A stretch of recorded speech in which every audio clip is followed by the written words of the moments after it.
Энэхүү кинон ядуу гэр бүлээс гаралтай Конжин хэмээх ахлах сургуулийн сурагчийн дүрээр эхэлдэг. Ядуугаасаа болж сургууль дээрээ байнга дээрлэхүүлдэг. Сургуулийнх нь хамгийн баян сурагч Намиян өдөр бүр Конжинээр гэрийн даалгавраа хийлгэдэг. Конжины гэр бүлийн амьдрал маш хүнд, учир нь түүний эцгийнхэн зээлийн өндөр хүний улмаас зээлээ төлж дийлсгүй хүн өссөөр байгаа. Гар гэр нь өрөөдүүлж чадахгүй хүрсэн болохоор мөнгө хүлэгчид өрөө нэхэж араас нь байнга хөөцөлдөх болсон. Энэ байдал нь уламд орцсоор л нөгөө талд ядуу гэр бүлээс гаралтай Конжины ангийн охин Диан өдөр тутмын мөнгөний хэрэгцээгээ хангахын тулд сайн ахтай болсон байв. Конжин сургуультай ирэх болгондоо Намияны бүх даалгаврыг хийсэн байдаг ч гэлээ. Конжиныг Намиян болон түүний бүлгийнхэн үргэлж дээрлэх нь. Намиян уламл дээрлэхэж Конжины тухан дээр тамга дарснаар түүнийг уламл доожоогүй байдалд оруулна. Нэг өдөр Ран гихс зээлийн босс Конжины сургууль дээр ирээд гэр бүлд нь зээлж буй мөнгийг нь дамжуулж өгөхийг хүслээ. Гэрийнх нь Конжинээс мөнгө илгээгдсэн эсхийг асуухад Конжин тэр мөнгийг нь аваад нуучсан ч юу яасан мөнгө гэж нүдэн бодлон мэдэхгүй хэмээн хариулдаг. Хичээлээ тараад Конжин гэрлүүгээ алхаж байтал гоо сайхны дэлгүүрт Дианыг байхыг харлаа. Диан хүссэн үнэтэй уруулын будгаа авахд мөнгө нь дутаж бүдэлсэн байртай харагдана. Дианыг битүүхэн харж явдаг учраас Конжин бушуухан төхөж очиод зээлдэгчийн өгсөн мөнгөөр уруулын будгийнхын төлбөрийг төллөө. Маргааш өглөө Диан шинэ уруулын будгаа найзуудтай үзүүлж Намиян надад бэлгэлсэн гэж хэллээ. Тухайн үед үүнийг нь сонссон Конжин зээлдэгчийн өгсөн мөнгөөр уруулын будаг худалдаж авсандаа харамсах шиг л болно. Энэ зуур тэднийг ажигласан Намиян уруулын будаг бэлгэлээгүй болохоор Диан өөрийг нь хуураад байгаа юм байна хэмээн сэжиглээ. Тэрээр завсарлагын үеэр түүнтэй нүүр тулан уулзахад "Аан чи яхаад байгаа нь Конжин надад авч өгсөн юм аа. Чи ер нь надад юу авч өгч ийсэн?" гэлээ. Энэ үед Намиян найз охинд нь хэн уруулын будаг авч өгсныг мэдээд ихэд уурлана. Конжин шиг ядуу сурагч яаж ийм үнэтэй зүйл авч чаддаг байна гэж тэр гайхчихлаа. Намиян гинэт өмнөх өдөр нь Ран Конжинд тухтуйтай зүйл үзүүлж мөнгөний талаар ярилцаж байсныг харснаа саналаа. Намиян бодохдоо Конжиныг Ранаас мөнгийг нь хулгайлчихсан юм байна гэж дүгнээд Конжины хөрөмний халааснаас мөнгийг нь хулгайлчихсан байв. Конжин мөнгө алга болсныг мэдээд энэ нь Намияны хийсэн үйлдэл гэдгийг шууд л мэднэ. Төд удалгүй тэрээр зориг гарган Намиянд хандаж мөнгийг нь буцааж өгөхийг хүсгэд Намиян юуных нь буцааж өгөх нь бүх хэл Конжиныг эх 7 хоногтой багтаан 500 мянган вон нэмж өгөхийг шаардна. Хэрв чи үүнийг хийхгүй бол Ранд хэлнэ гэж занал хийлээд Чираны мөнгийг туучсан бидтэй гэхэн тэр орой Ран Конжин дээр дахин ирж мөнгө хаана байгааг асууна. Түүний сандарч твдэж байгааг харсан Ран Конжин мөнгийг нь гэр бүлдээ өгөлгүй. Өөртөө авчихсныг ойлгоно. Өөхөө энэ том толгойг хараад агаарай. Үнний хилцүүлэг минь гэж занал хийсний дараа Конжин мөнгийг авснаа хүлээн зөвшөөрч өөрөөс нь нэг сурагч хулгайлчихсан гэж тайлбарлана. Ингээд Ран Конжиныг шийдэхээр төв байрандаа аваачлаа. Конжин тэр мөнгийг төлж чадахгүй гэдгийг мэдсэн. Ран түнд өрөө дарахын тулд өөрт нь ажиллахыг санал болгоно. Тэрээр би сурагчтай хэмээн татгалзсан ч Ран түнд олон сурагч хүүхэд надад ажилтдаг гэж итгүүлдэг. Конжины нөхцөл байдал тааруу байгаа тул ажил хийх нь л өрөө төлөх цорын ганц арга зам нь байсан юм. Эцэст нь Конжин Ранд ажиллахыг зөвшөөрнө. Маргааш нь Конжин шинэ ажилтаагаа танилцахаар Раны сугны ус болох хоёр ажилтны хамтаар Раны төв оффист ирнэ. Ран Конжинд илтгэхдээ надаас мөнгө зээлэх шинэ үйлчлүүлэгч олж ирэх ёстой гэж тайлбарлаа. Мөн өөрийг хэрхэн яаж цуглуулдаг арга барилыг зааж сургах эхний алхам болгож Конжин болон хоёр сугны устай хандан үр төлбөрөө төлөөгүй зээлдэгчдийг олон түмэнд өрөнд баригдаж үтэнд идэгцнийг нь илчилж улайлгах ёстой гэлээ. Конжин сургууль дээрээ илтгэл тавьж исэн Намияныг эвгүй байдалд оруулах хэмээн сэтгээд Намиян бол хулгайч миний мөнгийг хулгайлсан гэж чангаар хэлэхэд харамсалтай Намиян түн шиг ядуу сурагчаас хизээж хулгай хийхгүй гэж бодож байгаа учраас хинч түнд итгэсэнгүй. Үүнээс нь болж багш нь Конжиныг Намияны оронд илтгэл тавиулж шийдэх болно. Ийхүү Конжин анхныхаа өр нэхэх ажилдаа бүтлгүүцснийхээ дараа Раны заасан өөр нэг аргыг туршихаар боллоо. Тэрээр Намияны гэр бүлийн компани хүлээн авах хэсэг дээр ирээд Намияныг өрөө төлөхийг шаардсан чангаар хашгирлаа. Ингэснээр Конжин Намияныг гэр бүлийнх нь өмнө эвгүй байдалд оруулж маш ихээр цохолдуулав. Энэ үеэр Намиян явж чамайг зүгээр орхихгүй өшөө авахыг хүсэж байгаа гэж Конжины зүрхний анд Мансуу сандарч байлаа. Мансуу Конжинд хандан хэлэхдээ Намиян болон түүний сугны өснүүдээс зайгаа барих ганц арга нь бараг сургуулаасаа гарсан дээр биш үү гэхэд Конжин тоосонгүй. Мансууд нэг нэрийн хуудас өгөхөд Мансуу мангаагаад л хоцорно. Яг л Мансуугийн бодсон шиг Намияны сугны өснүүд Конжиныг нэгэн каракед дагуулan аваачиж зодох болно. Гэвч Конжин хүнд бэрцсэн ч огт сөрөгсөнгүй. Яг энэ үед Конжиныг хааш нь авч явж байгааг дагж исэн Мансуу найздаа санаа нь зовж исэн тул Конжины өгсөн нэрийн хуудсан дээрх дугаар руу залгалаа. Мансуу утас авсан хүнтэй ярьж түүнээс тусламж хүсч Конжины хаана байгааг хэллээ. Конжин Раны зааснаар бүр барагдуулах эцсийн шатны арга болох өрөөтөлж чадахгүй байгаа хүмүүст сургамж өгөх аргыг хийж байгаа нь энэ байв. Конжин Мансууг тусламж дуудахыг нь мэдчихсэн болохоор Раны нэрийн хуудсыг зориуд өгсөн байв. Мансуу тусламж дуудсны дараа төд удалгүй Ран болон түүний хүмүүс караокены газар ирнэ. Намияны бүлгийнхнийг нүдэх шиг л болно. Намиян зээлийн акулуудын эсрэг бүх талаараа хүчгүй байв. Иймээс Ран Намияныг Конжинээс хулгайлсан мөнгөнийхэн төлөө өртөө гэсэн бичигт хурууны хийгээр нь гарын үсэг зурулж баримтжуулна. Бусад зээлдэгчдийн нэгэн адил Намиян мөнгөө буцааж өгөхгүй бол Ран 7 хоног бүр 10% хүү ногдуулдаг. Намиян би сурагч учраас давж заалтна. Цагдаад мэдэгдэн гэж хүртэл сүрдүүлсэн ч Ран 50-аар түүнд агаад нь ямар ч ялаас мултрахад минь туслах цагдаагийн хамсаатнууд байна гэж хариулв. Өөр сонголтгүй болсон Намиян гэрээнд гарын үсэг зурхаас өөр аргагүй төрнө. Үүнээс хойш өмнө нь байнга дээрлэхүүлдэг байсан Конжин Намиянд хүртэл нэр хүндтэй сурагч болжээ. 7 хоног бүр Намиян өрнийхөө өндөр хүүг төлөх ёстой байв. Чадахгүй яацмын гэхдээ Конжин Намияныг эцэг ихт нь өрийнхэн талаар хэлнэ гэж сүрдүүлэхэд Намиян зөвшөөрөхөөс өөр аргагүй болдог. Конжин бүр өөрт нь тамга дардаг байсан шиг Намияныг тамгалаж чангаа хүртэж байгаа чинь эндээ стамин гэхэд. Үүнийг нь харсан бусад сурагчид түүнийг дорд үзэхээ болсон учраас Конжин үнэхээр аз жаргалтай байлаа. Мөн ажлынхаа хөлсөнд Ранаас цалин авдаг болсон. Нэгэн шөнө Диян Конжиныг Намиянд зодуулах шалтгаан нь болсондоо өөрийгөө буруутган уучлалт гуйхаар Конжинтэй уулзна. Конжин аавынх нь компани дампуурсны дараа гэр бүлийнхэн хичнээн их зовлон зүдгүүрийг үзэж буй талаар түнд дурсна. Тэд олон юм ярьж дотносож байлаа. Өөр нэг өдөр Намиян хэрэглээний ч мөнгөгүй болсон тул улам их бухимдаж байв. Конжин ч Намияныг хэрэгээр эвгүй байдалд оруулах гэж анги дээрээ түүнээс өрөө нэхэх болно. Энэ үед Намиян Конжины шаардлагыг дагахаас өөр аргагүй болж эцэстээ Намияны найзууд зээлийн акулуудтай орооцолдохыг хүсэхгүй байгаа болохоор түүнтэй харьцаа болж эхэлнэ. Нөгөө талд Диян дээр Чой гих мөрдөгч ирж уулзна. Түүнд сайн ах нарын нэгнээс мөнгийг нь хулгайлсан гэсэн гомдол иржээ. Хохирогч Диянаас 4 сая воныг нь буцааж өгөхийг шаардсан байв. Түүнд тайлангийн материалыг өгсөний дараа мөрдөгч Диянд хохирогчийг хохирлгүй болгох хугацаа өгөв.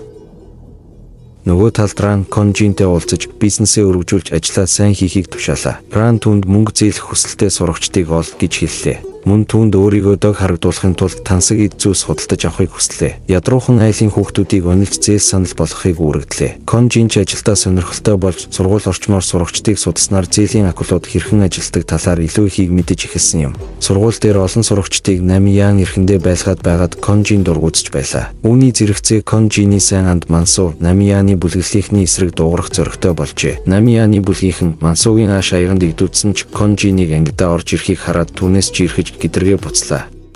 Намиян сургууль дээрээ хүчээ алдсандаа бухимдан хэд хоног хичээлээ тасалсан бололтой. Тэрээр архиун цагийг өнгөрөөж байхад нь Намияны крашлдаг Шинжи гэх охин өөртөө хамт байж өөрт нь анхаарал халамж тавиаж хэмээн ятгахыг оролдоно.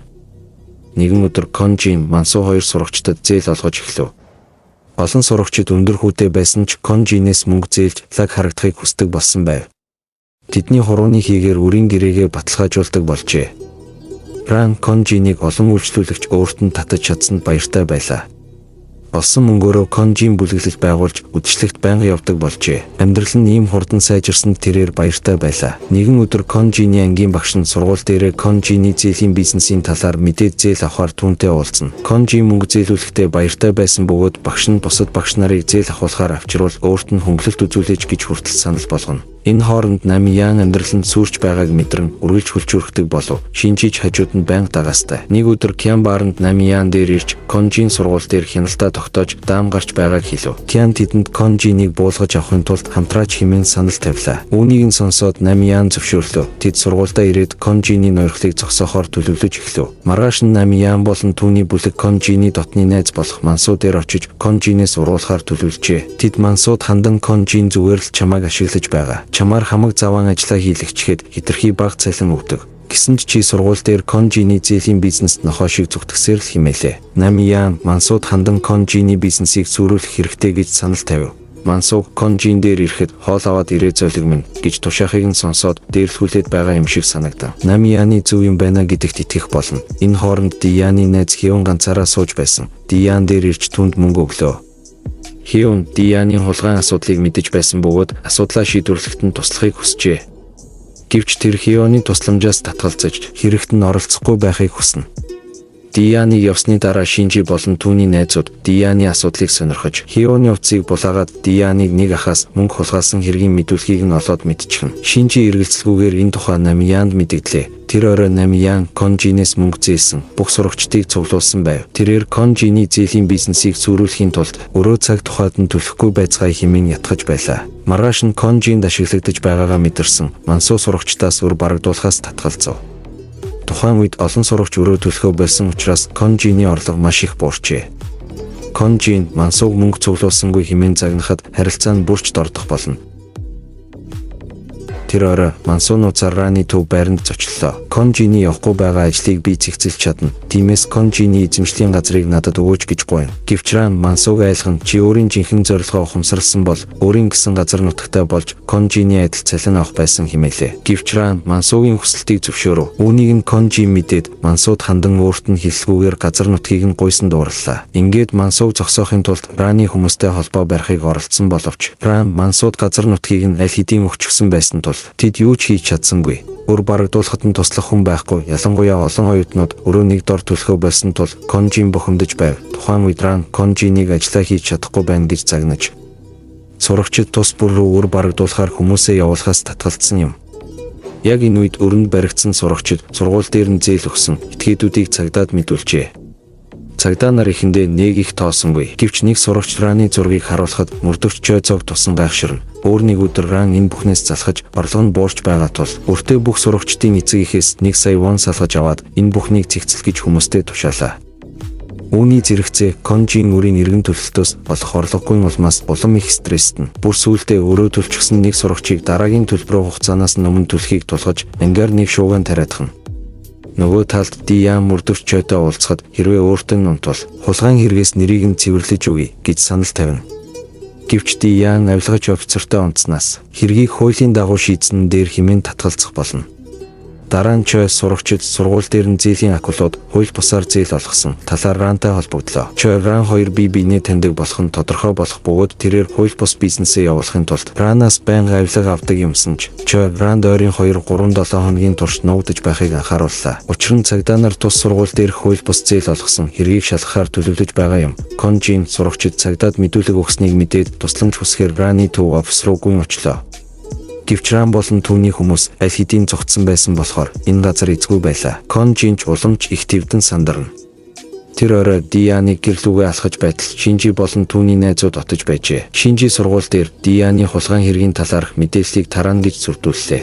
Диан цагдаад хэрэгээ хүлээхээр төлөвлөж байсан тул Шинжид хамаагүй гэж хариуллаа. Тэр үед Намиян хэдийгээр салсан ч гэлээ Дианыг хамгаалахаар иржээ. Үүнийг нь хараад сэтгэлээр унсан үед нь үргэлж дэрэгдэн байсан учраас түүний үйлдэл Шинжи гомдож байгаа нь илт. Хэсэг хугацааны дараа Диан цэцэрлэгт хүрээлэнгийн сандал дээр цагдаад хэрэгээ хүлээхээр шийдсэн. Мөн Чойгийн надтай унт гэснийг нь цагдаад мэдэгдэхээр шийдснэ. Чойтой утсаар ярилцсан суун. Тэрээр Чойгийн яриаг нотлох баримт болгон утсандаа бичиж амжжээ. Удалгүй Конжин сандран түүн дээр ирлээ. Яг энэ үед Намиян чирч Конжиныг зодох гэж оролцсон ч Мансуу гарч ирээд Конжин Диан хоёрыг аварч аюулгүй газар аваачлаа. Намиянаас зугтсны дараа Конжин Мансуу хоёр маргалдаж удалгүй Ран тэдэнд худал хийснийг мэдэх болно. Тэднийг мэдээгүй байтал гинэт Намиян болон түүний бүлгийнхэн Конжин болон найзуудыг нь олоод ирэхэн тэр Конжин Диан хоёр зугтахыг оролдох үед Мансуу Намиян болон түүний бүлэглийнхэнтэй нүр тулахыг сонгож Намиян Мансууг дуулгаар нь хүчтэй зогсны дараа Мансуу хүнд бэртэл авах болно. Конжин Диан хоёр буцаж ирэхдээ Мансуу ухаангүй хэвтэж байхыг хараад шууд л эмнэлэгт хүргэлээ. Эмнэлэгт Мансуугийн шинжилгээний хариу хүлээж байхдаа Диан асуудлынхаа талаар Конжинтэй хуваалцлаа. Тэрээр баян ах нартай унтах гэж биш харин мөнгийг нь хулгайлахын тулд зочид буудалд очдог гэдгийг хүлээн зөвшөөрөх болно. Тэрээр авилгач Чойтой унтснаас цагдаад үннийг хэлсэн дээр гэж шийджээ. Үүнийг нь сонссон Конжин түүний шийдвэрийг дэмжиж хоёулаа асуудлуудаа зэгцснийхээ дараа бүх зүйл сайхан болох болно гэж түүнийг тайвшрууллаа. Нэг өдөр Ран Чой руу уцтаж Диан чиний булааг илчилчихвэл чиний явцгүй карьерийг сүйтгэж болцсохгүй тул түүнээс цэвэрхэн салахыг сануулж байв. Газар Конжин Дианыг алах гэсэн Раны төлөвлөгөөг мэдээд түүнийг аврахаар гэр рүү нь очихоор яарлаа.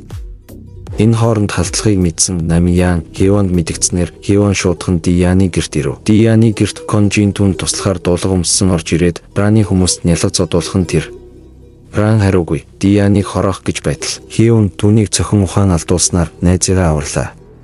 Маргааш нь Конжин, Диан хоёр асуудлуудаа дуусгуур болохоор цагдаагийн газарт ирж, Чог Дианыг надтай ундгэснийг нь илчилж мэдүүлэг өгнө. Тэд мөн Конжинийг зодож байх үеийн Рани ярьсан яриагаар нотлох баримт хийж чадсан юм. Конжины өмссөн дуулга нь санаанд оромгүй байдлаар Рани бүх гэмт хэрэг болон түүний бүлгийнхний үйлдэлийг нууц камераар бичиж авчээ. Киноны төгсгөлд Конжиныг янз бүрийн асуудлаас нь болж сургуулиасаа хөөгцсөний дараа Намиянж сургуульд явах хүсэлгүй байгааг харуулах болно. Намияныг ангийнхныхаа өмнө илтгэл тавьж байх хооронд Шинжи гэмтгэн л түүнтэй болцож байгаа юм шиг харагдах 6 сошиалаар тараалаа. Намиян үүнд нь дургуутсан, түүнд татгалзсан хариу өгөхөд гомдсон Шинжи сургуулийн дээвэр дээрээс үсрэхээр шийдсэн юм. Энэ явдал Намияныг сургууль дээр нь маш их үзэн ядах, эсэргүүцэх, ад үзэх шалтгаан болох болно. За тэгэхээр энэ киноны ёс суртахууны сургамжийг өгүүлэн төгсөж байна гэж бодогдлоо. Хууль бус этгээдүүд мөн авилгач цагдаа нартай битгий хутгалдаарай. Гэхдээ хэрв ийм зүйл болвол дуулгач нь камертай эсхийг шалгаарай. Like, subscribe, comment